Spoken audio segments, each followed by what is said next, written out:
Hello, everybody, and welcome to another episode of Sports with Mongha. And what a game it was!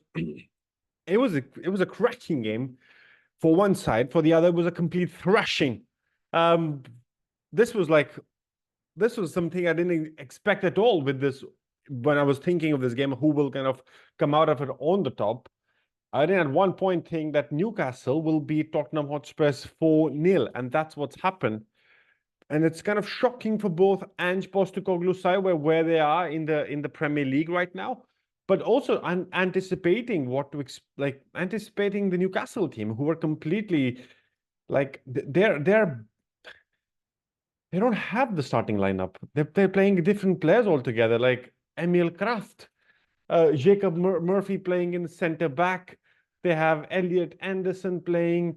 So and Harvey like it's Paul Dummett playing as well, Joe White, like all these players that you've never heard of are playing for Newcastle, and then still they beat a side with Heung-min Son, Bentancur, Brennan Johnson, Werner, Madison, Bissouma, Udogie, Van de Ven, Porro, and Romero. I don't get this game. It was completely crazy.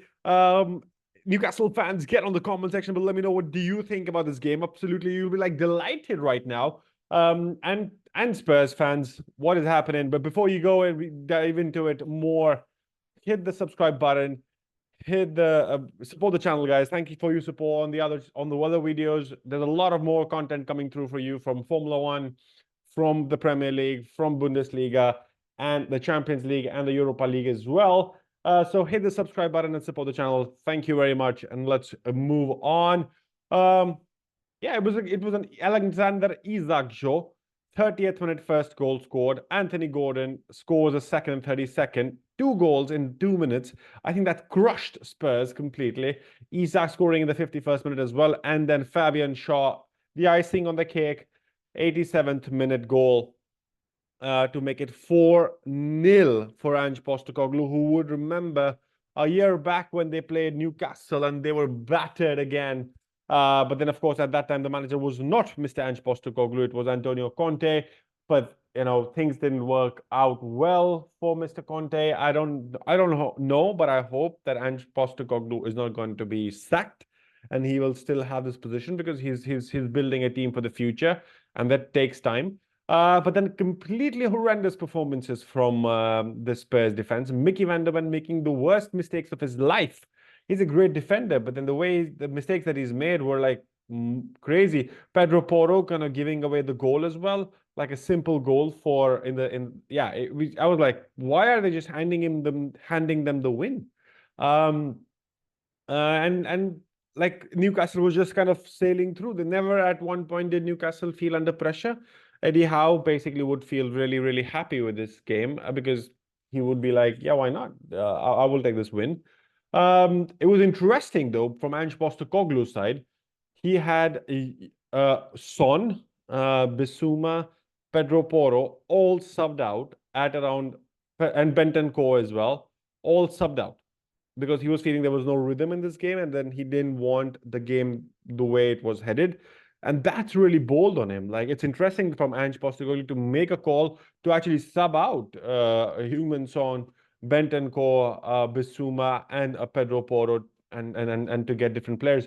What does this mean for Newcastle and Spurs in the Premier League? Well, it was interesting that Spurs fifth right now with 60 points. Aston Villa goes on ahead of them with the goal difference now. Of course, 4 goals conceded would be a big problem.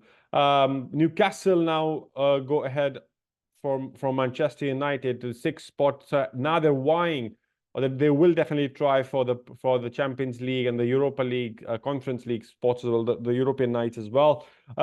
It definitely puts a dent to Tottenham's hope for getting in the Champions League. Aston Villa will possibly get through to this, and it's interesting the way it kind of happened, though, because Isak is finding form. Newcastle is finding form. Tottenham should be finding form now, but then they've completely butchered themselves somehow. they like shot themselves in the foot. The next game they play, they don't play for 2 weeks because of the FA Cup game. So good break for the Spurs teams. But then when they come back into North London derby, Tottenham versus Arsenal, Chelsea versus Tottenham, Liverpool versus Tottenham, and these are 3 games that Spurs have before they take on Burnley, and then they take Man City and Sheffield United. They also have to play they have to also play Sheffield United. That's the last game for them. But playing the top 4, Arsenal, not top 4, but then top 4 as well, Arsenal, Liverpool, and Man City before the end of the season. I hope Ange Postecoglou has a good end of the season. But for Newcastle, the run seems a little more favorable. Crystal Palace next, Sheffield United, Burnley, Brighton, and Manchester United before, and Brentford, the last game of the Premier League season for them. I still think Newcastle can make it, but then Manchester, it all depends on how Manchester United plays and can they actually try to be the 5th, because Ange Postecoglou Spurs is completely battered right now and they need this break. And but then it's a North London derby. Can they cause a surprise? Can they be the creators of the chaos that we wanted the Premier League top of the table? But drop in the comment section below. Let me know what do you think. There's a lot of talking points for Ange Postecoglou. His side completely crumbled and was thrashed by a good Newcastle side. You have to understand they've been playing with a lot less of their the experienced squad. But then Eddie Howe deserves the credit. He made the team run best. Harvey Barnes, Alexander Isak, and Gordon playing. Bruno Guimaraes, Longstaff, and Elliot Anderson in the middle. He's doing a lot more with a lot less right now. And I think that's an interesting turnaround.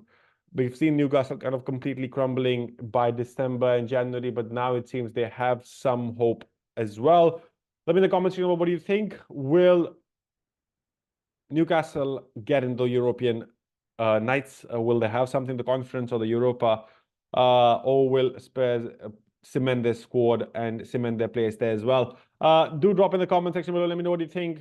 Hit the subscribe button, like the video, hit the bell icon to be updated for more videos. A lot more content coming through.